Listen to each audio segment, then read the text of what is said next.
Hi everyone, it's Nandan, co-founder and CEO of SureWorx. I'm here at FCON Sydney 2024. I'm here with my good friend Shivendra Kumar. Welcome, Shivendra. Yeah, thank you very much for having me. I know you have a very busy day and you are core to the program, so I don't want to keep you long, but I didn't want to miss this opportunity to pick your brains and bring out some insights, some nuggets for our listeners. Yeah, So, do you mind introducing yourself and what you do and your experience within the AEC and construction tech industry, please? Yeah, brilliant. Always good to catch up with you and great to be here. So I run my own consulting practice. It's called Shivendra Co. And we work with growing mid-tier construction companies on their strategy, process improvement and technology implementation. It's a very important space as we look at the sustainability of construction businesses. In terms of this conference, it's a great get together of the entire technology ecosystem because we've got the clients, we've got developers, we've got resellers, we've got people who are really passionate about the industry. So it's a great event, and I'm very happy that SureWorx is here once again. I think you guys were here last year, so that shows your commitment to this cause as well. Yeah, great. And so what I wanted to ask you, which is very unique question to you and not other interviews we have done, is if I can classify you as like a CEO, a C-level whisperer, right? Companies acknowledge they need to do something, but then they rely on you or your consultants to bring clarity to what they should do, right? So how comes later, but you sort of help them with the why, and then you also help them with the how in terms of process mapping and that. So just walk us through, if there is some construction mid-tier company listening to this, some good practice around how to become digital first, advantages of that, and how would you suggest they go about taking some baby steps towards it? That's a loaded question. That's usually a day's workshop, I must say.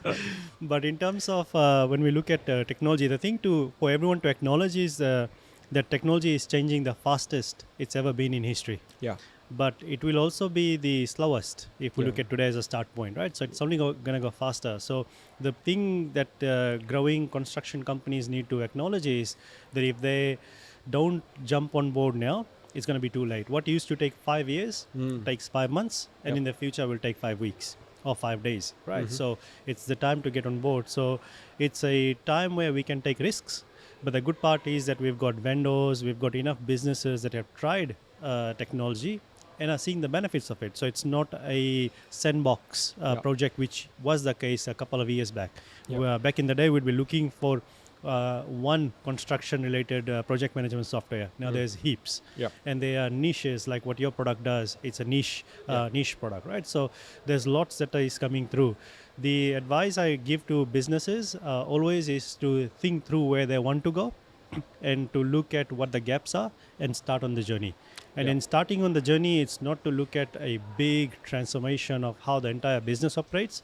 It's finding that pain point and getting to start to solve those. And from there, the incremental improvements happen. So what I would normally call is, it's not digital transformation for growing mid-tier businesses. It's more digital intervention. What your biggest problem is, how could technology be a solution? Go try it. You learn so much more by doing and solving it, and that sets the base for future improvements or future tech implementations. Great. Okay. Well, you've done really good justice to that in few minutes. What are the key success criteria that are non-negotiable?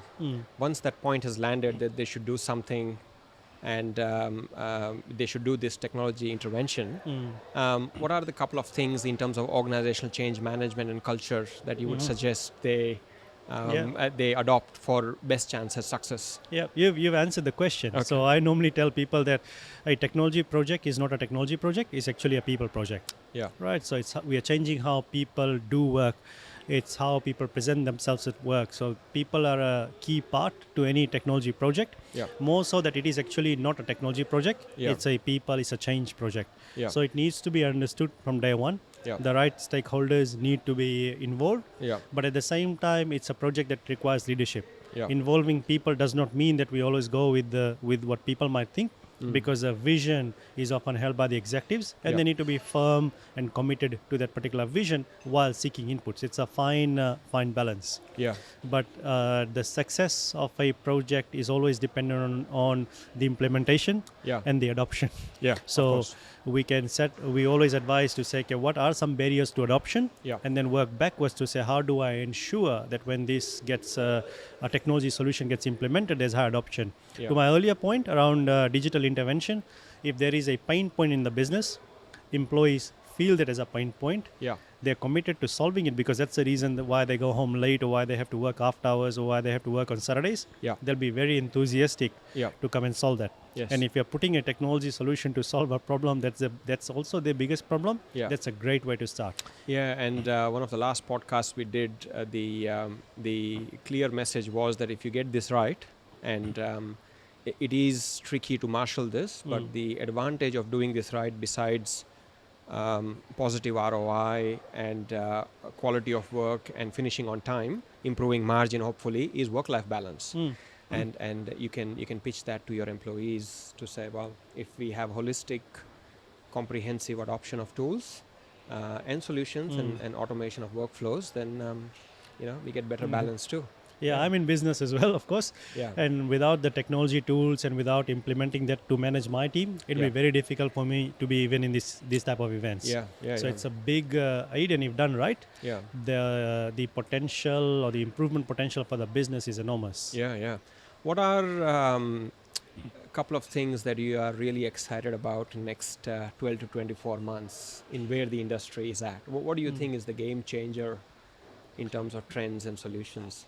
I think trend-wise, it's good to see a lot of the clients starting to come along. I think the government has acknowledged that there is a problem, and I think there's more enthusiasm or eagerness to drive change, which then empowers the head contractors and the contractors that are below them to embrace change, which previously was not the case. I think they're starting to come around on the journey.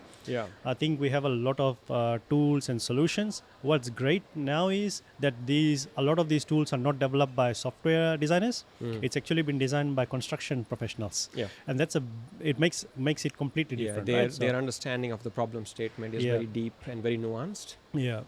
And then to couple with that, I think we've got a generation that's coming through which is very technology savvy and hungry to implement technology. So while the aging workforce in construction remains a problem, there is a breath of fresh air coming through with a generation that's much more open to embracing technology, a generation that does not accept Excel as a tool, for example, right? They like applications that are collaborative, etc. So I think these three things put together gives me good reason to be excited about the future of the industry and where we are headed. Great. And finally, you do a lot of you produce a lot of content yourself, very valuable content. So tell everyone where they can find you, where they can find your company and your podcast. Thank you. I run a podcast called the Competitive Contractor Podcast. We do about 10 episodes a year. So it's very limited, but it's topics that are relevant from people who are, let's say, good voices for that particular year. So I have them on the podcast. You can find me on LinkedIn, or you can visit my website, www.shivendra.com. And then thanks for having me here. No problem. Really appreciate the opportunity, and good luck with your venture and for inspiring the industry's future as well. It's a collaborative game, and it's a positive loop. So great talking to you today. Awesome. All right, thank you.